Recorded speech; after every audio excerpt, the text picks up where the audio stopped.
This is Stories of Impact, the art and science of human flourishing. In every episode, we travel the world to explore intersections of science and spirituality.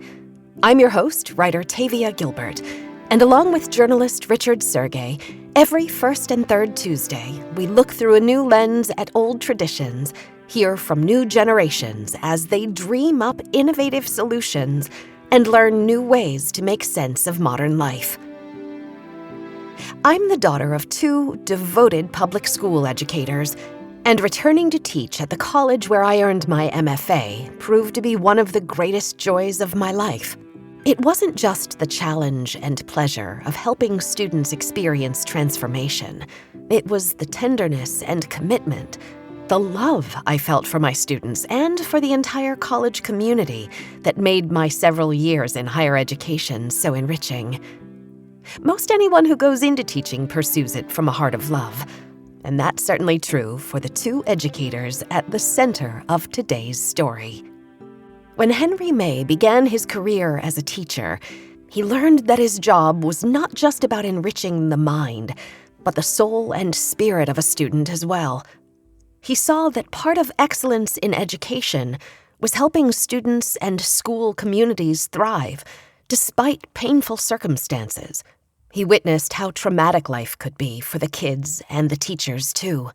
I taught in a public school in South London. That was my first experience as a teacher. I taught in a very challenging inner city school. One of my students was sent to jail for murder. Another one of my students was murdered. And the context of the school was one of a lot of violence and a lot of suffering. May had shifted his focus to educating educators when he was given an opportunity to design a teacher training program in Colombia. And he carried with him the experience of teaching kids in trauma. In 2013, he became a social entrepreneur, founding an innovative education program called Coschool. He wanted to be an educator who identified and solved problems that would help school communities thrive. There's a paradigm which has been there for many years. The purpose of education has been understood as preparing humans to be productive members of society in an economic sense. What we need people to get good grades in their exams, to get qualifications so they can enter the employment market. A very capitalist understanding of education is to prepare people to add value to society. When people actually think about the most important parts of their education are often the moments where they develop their character, and the character strengths that they developed are the reasons they were able to flourish in their job, in their personal life, in their relationships, in many senses. So what was unique about Coschool? We connected schools, public schools and private schools. We brought together kids from different backgrounds, teachers from different backgrounds, which in a country like Colombia, a country with very stark inequality, is quite an unusual thing to do. And we found that bringing kids together, connecting schools for collaborative learning, was a pretty cool way for young people to learn about themselves, to learn about others, to learn about the world that they were living in, and to develop their character strengths. Coschool Director of Education Nicole Bruskewitz was also a problem solver. The daughter of two teachers, after college, she started teaching English to adult immigrants, primarily Latin Americans, before working with immigrant children in Chicago public schools. The questions she had as an adult were the same questions that had nagged her as a child. I was always really concerned about why some people had access to things in my community that other people didn't, and namely immigrant populations. Why do I, as a person who live in this town, have access to certain things that my neighbors don't? And that was something that I asked myself about my classmates from a very early age. So then I end up in bilingual education, not by chance, I don't think, but having a lot to do with these curiosities that began when I was a little kid. A Rotary Foundation scholarship led Bruskewitz to Colombia, where she found her long-term home, her future as an educator, and her purpose at Coschool. Both from my experience in Chicago public schools as well as my experience as a university professor here in Colombia showed me time and again that the biggest obstacle to learning is not the subject. It's the emotional content, and it's what the human beings are going through in their lives that permit them to learn or not, whatever it is that you're trying to teach. And so I think that adage about how teachers are psychologists, are nurses, are mothers, are friends, all of these hats that we have to wear as educators is what sort of got me curious about leaving language teaching and getting more into what I do now, which is social emotional education at Coschool. I jumped ship from a very cushy job in academia to work in a social enterprise, obviously not for the money and the perks, but for the cause, because I think it's something that is really at the heart of my purpose as a teacher, which is promoting human flourishing. Both May and Bruskewitz were committed to the ideal that character development leads to human flourishing, and that character is at the heart of transformative education for every constituent in the school community, not just the students. May says, character development is responsible for so much of life and for so many of the good things that humans do, but also of the less good things that humans do. The absence of good character often leads to terrible suffering, and the presence of good character often leads to human flourishing and humans fulfilling their potential. Developing the whole self, developing character, the development of your academic performance and so on should be the central purpose of education. Bruskewitz adds, character development as it relates to education has to do with nurturing human goodness. It is the most beautiful part of being an educator. You have a human being in front of you, and I believe deeply that every single human being has something to offer to the world, and they have a talent, and they have beauty inside them, and they have a seed of goodness that needs nurturing. Just like the task of being an educator is like being a gardener. How do you give that seed the soil it needs, the water it needs, the sunlight it needs to germinate and flourish in the end? For me, that's what character development is. It's bringing out that inner virtue that every human being has inherently. And I think what educators are tasked with is how to do that in the way that most honors the human being you have in front of you. And every human being is particular in the virtue and the good that they bring to this planet and this society.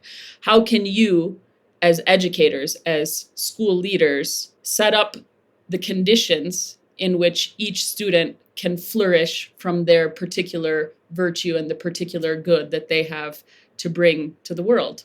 What we're trying to get at here is, what are the strategies, institutionally speaking, and at the classroom level, that teachers and school leaders can use to assure that flourishing happens in every child, every single one, because every single one has that brilliance to bring to the world. In 2018, May and Bruskewitz were introduced to the pioneering work of Dr. Marvin Berkowitz and his primed model. Primed articulated and organized the values around education that they'd long believed in and which had guided their own leadership at Coschool. The most important thing to understand about the primed model is that it's a collection of principles. It's not a dogma, it's not a recipe, it's not a methodology. They're principles to guide the design or redesign of schools so that schools become places where children flourish, so that schools become places where character education is at the center of education in its broader sense. And each of these principles is a lens to examine the school's values and practices in pro of character education. Bruskewitz was inspired by the way Dr. Berkowitz thought about education and how education could be more effective and responsive to the needs of students. Marvin always starts the Primed Institute and the trainings with a statement. Schools are perfectly designed for the results that they are obtaining. And if we don't like those results, we have to change the design. So the 6 principles help us with that redesign. Bruskewitz describes the 6 pillars of the primed model. Prioritization stands for putting character education at the center of the school's mission and vision. And prioritization involves things like not only redesigning the mission so that character education is at the center, but it has to do with allocation of resources, assigning stakeholders to this mission so that there's time and there's staff dedicated to this purpose, prioritizing activities around teacher training and space to have conversations about character. So prioritization is at the heart of the entire model. R for relationships, not just letting relationships happen at school, but intentionally cultivating them. Relationships between students, between adults and students, between adults, between families and the school. The relationships are a foundation for every other character skill that we might try to build in what we do in school practice. Intrinsic motivation, which we translate in Spanish also as interiorization, this is about doing the right thing, doing what's good when no one else is looking. So instead of basing our character education on extrinsic motivators, recognition, rewards, or punishments, we try to instill values in children. And so the interiorization of those values is what the intrinsic motivation principle is all about. Modeling is being the character that you want to see in other people. Character can be taught, but it can also be caught.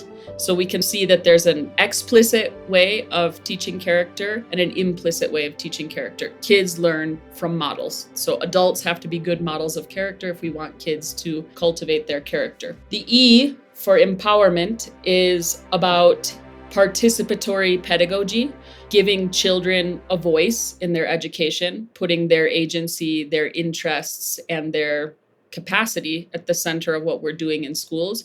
And without that opportunity to be empowered, it's hard for them to explore their character strengths and virtues. And lastly, developmental pedagogy, which is about the fact that character development is a lifelong pursuit, and it's not something that's going to happen in the short term. May and Bruskewitz thought that the primed model could be particularly transformative across Colombia's entire public education system. They wanted to explore what the positive impact would be if a systemic commitment to prioritization, relationships, intrinsic motivation or interiorization, modeling, empowerment, and developmental pedagogy were implemented at scale. And Colombia was uniquely suited for institutional redesign, they thought. Colombia is a country that's just emerging from 50 years of civil conflict. Millions of people have been displaced internally. Millions of people in Colombia are victims of the conflict in one way or another. And although Colombia weirdly ranks high often in these happiness rankings, I think scratch beneath the surface, and Colombia is a country with a lot of collective trauma and a lot of mistrust.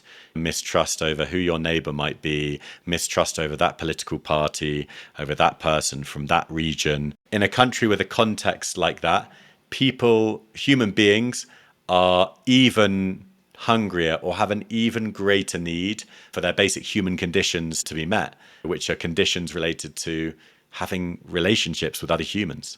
So I think Colombia is a country that has a need and a desire for the development of individual and collective character strengths, particularly around connection to other people, particularly around the development of integrity and trust and so on, because those things have been lacking, or those things have been taken away from people unfairly over the last 50 years. And so Colombia is a hotbed of issues, but also we know that today Colombia is also a hotbed of activity and innovation in education around these topics. Bruskewitz believed that the organizing principles of the primed model would enhance the work that she and May were already doing at Coschool. The work that Coschool is doing, not only in terms of character education, but social and emotional skills, has everything to do with healing collective trauma and individual trauma. Things that we do, practices that are embedded in our culture as an organization and in every program that we do, which in this case is actually outside of the primed model. Things like emotional check-ins, genuinely asking people how they're doing and giving them an ear to express authentically how they're showing up. And this seems like a very small act to really care about what someone's going to say to you in answer to that question. How are you doing today? And we know that the typical response is fine. But if you dig a little deeper, it's usually not just fine. There's a lot more to the answer in that question. And that has everything to do with the work and the skills that we're trying to develop in the people that we work with. The capacity to recognize how you're doing, how you're feeling, and how those emotions impact the way that you treat yourself and that you treat other people. So I think skill number one, emotional intelligence, emotional awareness, emotional regulation. There's lots of names for what we do, but the gist of it is developing that consciousness has a huge role in healing your own emotional trauma and healing collective trauma. There's a huge emotional component that has a lot of corollaries in your mental health, in your physical health, in your behavior toward other people. And I think that takes us to the next dimension of the other skill that we really work on in our programs that I think is transformative for every single person that we work with, without exception, which is, how do I relate to other people? Am I capable of listening actively? Can I connect with what another person is feeling? Can I understand the implications of my actions on another person? And all of this comes back to empathy. And in a society where trust has been damaged, where neighbors have become enemies, and where violence and conflict was the gold standard for decades, for some people for their entire lifetime, coming back to the most basic thing, which is how you can relate empathically to another human being, is key to peace building. May and Bruskewitz decided to helm a research study introducing Primed into public schools.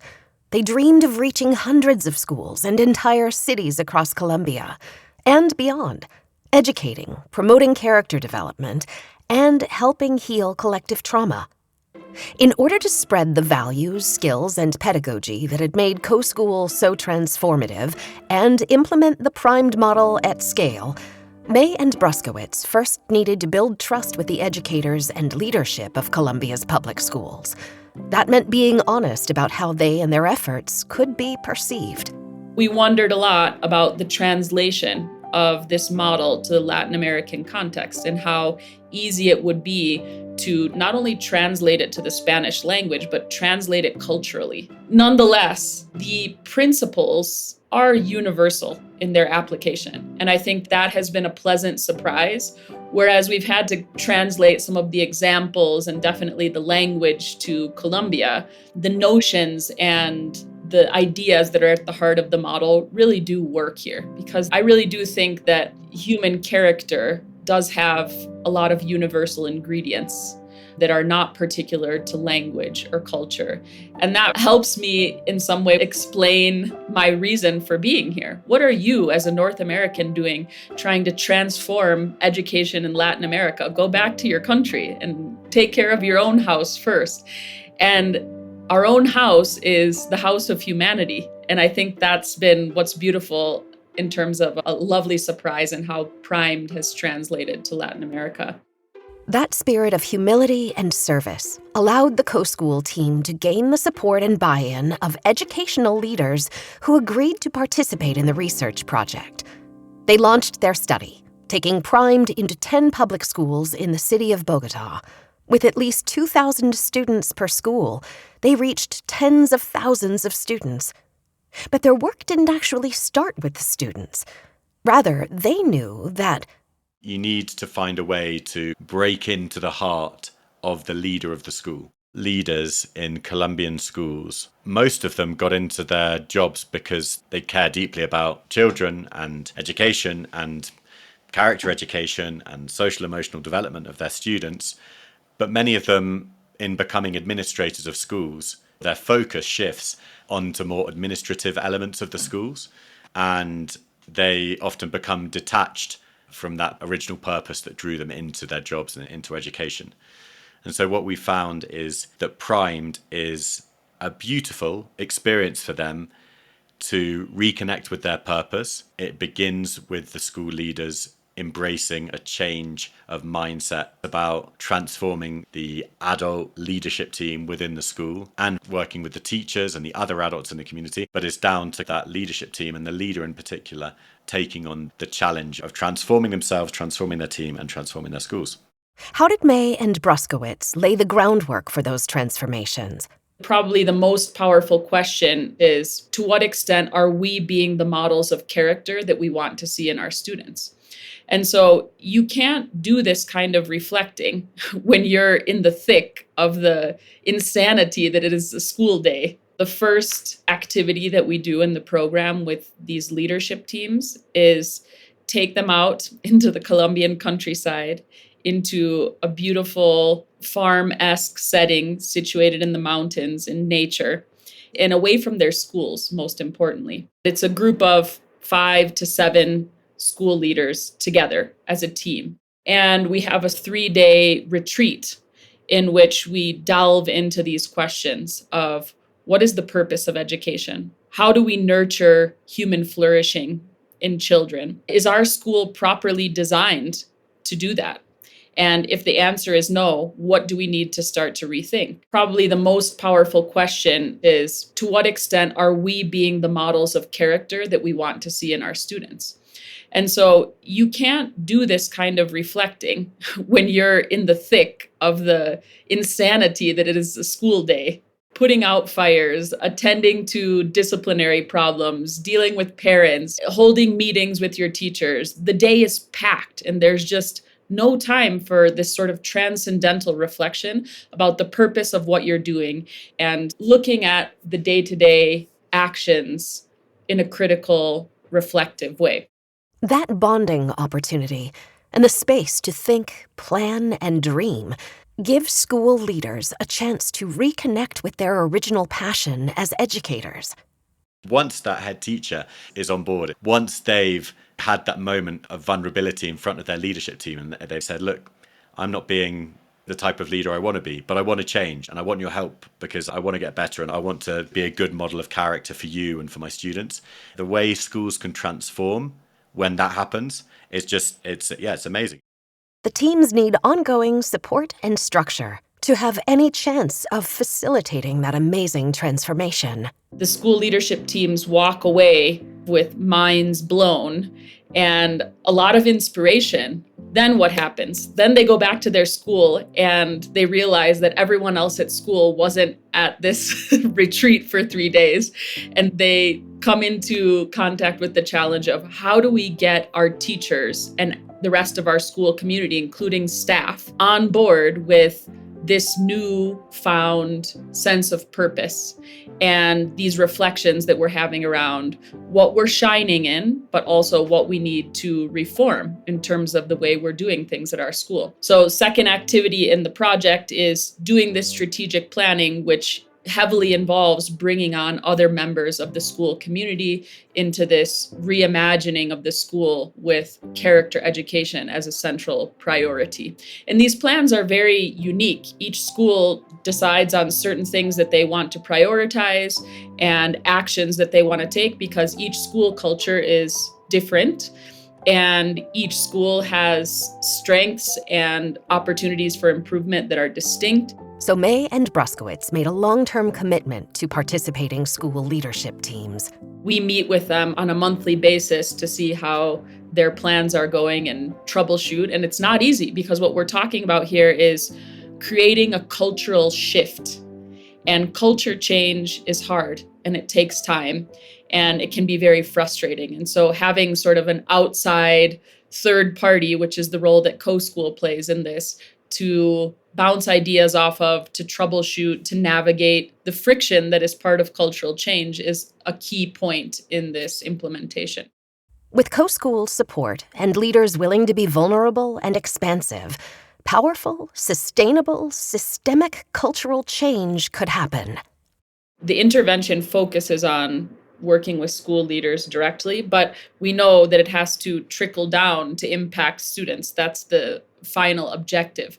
So we hope to see in the first phase transformations in the school leaders and their own reflections about their character and their practice as leaders. But then this should trickle down into how teachers behave, how teachers are carrying out their classroom practice, the teacher's own character, and eventually to the students and broader school community. So we start at the top and we hope that the changes are trickling down and that this permeates the entire school culture and all of the stakeholders or members of that school community.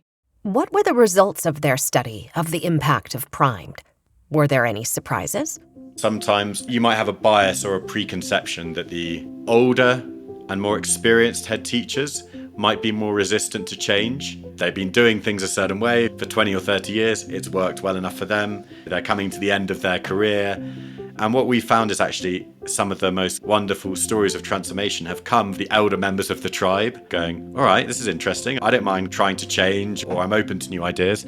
It may be a surprise to some, this idea of public schools and private schools, that some people say, oh, of course, private schools are miles ahead on stuff like this. And actually, material wealth or in income of families or what schools have isn't always a great indicator or that connected to what's going on in terms of character development. It's not a very good indicator of whether a school is a place where children are flourishing and where character is a priority, if it's a private school or a public school.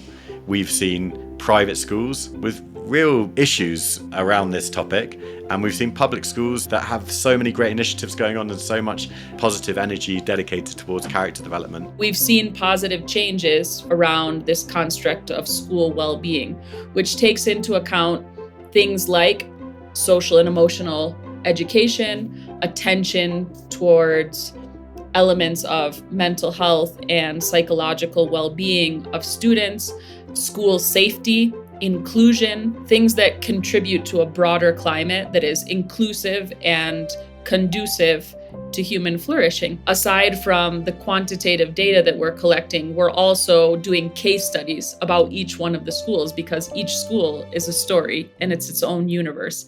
And each story has some kind of transformation that's worth talking about. In some cases, it's the transformation in the school principal's mindset. In others, it's a story of student empowerment, students taking on a role as mentors, older students to younger students. There's this program called Jiminy Cricket at one of the schools where the older students are becoming mentors to the younger students, but after having had the adults being mentors to them, and you see this beautiful sort of cascade from top down in school leaders walking the talk to the youngest students in the schools walking the same talk.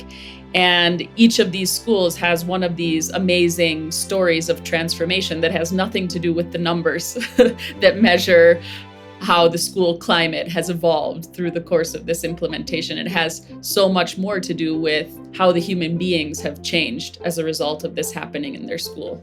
The other pleasant surprise for me has been the level of creativity that the schools have shown in translating PRIME, because half of the schools can't pronounce the acronym well, which I think is perfect because it pushes them to come up with their own language and their own manner of expressing and understanding the principles that the model proposes. And each school has appropriated the model and expressed it and translated it in a very local and grounded way. And I think I've been just pleasantly entertained even by that creativity that the schools have used in translating that model to their local context.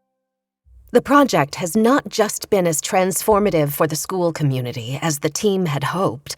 It's been profoundly moving for Bruskewitz. We're seeing in schools practices like restorative justice practices that are school-based as a great example of this. This goes beyond just me understanding how you feel and how my actions make you feel, but into mechanisms that schools are teaching, starting with school leaders and teachers, but all the way down to students as mediators of these circles of restorative justice, which have as their key ingredients empathy, active listening, conflict resolution as key skills. And so you're seeing as a widespread trend in Colombia peace building skills being taught in school, children facilitating conversations to resolve conflicts between themselves. And it is beautiful and it is astounding. And it gives me a lot of hope that the new generation of Colombians is going to be equipped with these skills, which have taken priority precisely as a result of the history of this country. I'm just impressed and moved every time I see it happening in schools. Little kids, 10-year-old kids, sitting in a circle and mediating conflict between their peers. And they are so graceful and so capable of holding this space and mediating these conversations. And it's really just impressive to watch. May also sees the beauty and power of a school designed around community, connection, and character virtues. That's education based on nurturing the best of humanity. Connection with other people is vital for our health, for our well-being. A sense of belonging, feeling like I belong to somewhere, I belong to a community, I'm appreciated, I can add value, I can be part of something bigger than myself. A sense of autonomy, self-worth, I am a valuable person and can add value to my community, to my country. We hope you'll come back in 2 weeks for another new episode. In the meantime, please share the Stories of Impact podcast with someone you think would love it. And we'd love to hear from you. You can get in touch at storiesofimpact.org. This has been the Stories of Impact podcast with an interview by Richard Sergey. Written and produced by Tavia Gilbert for Talkbox Productions. Music by Alexander Filipiak. Mix and master by Kayla Elrod. Executive producer Michelle Cobb. The Stories of Impact podcast is generously supported by Templeton World Charity Foundation.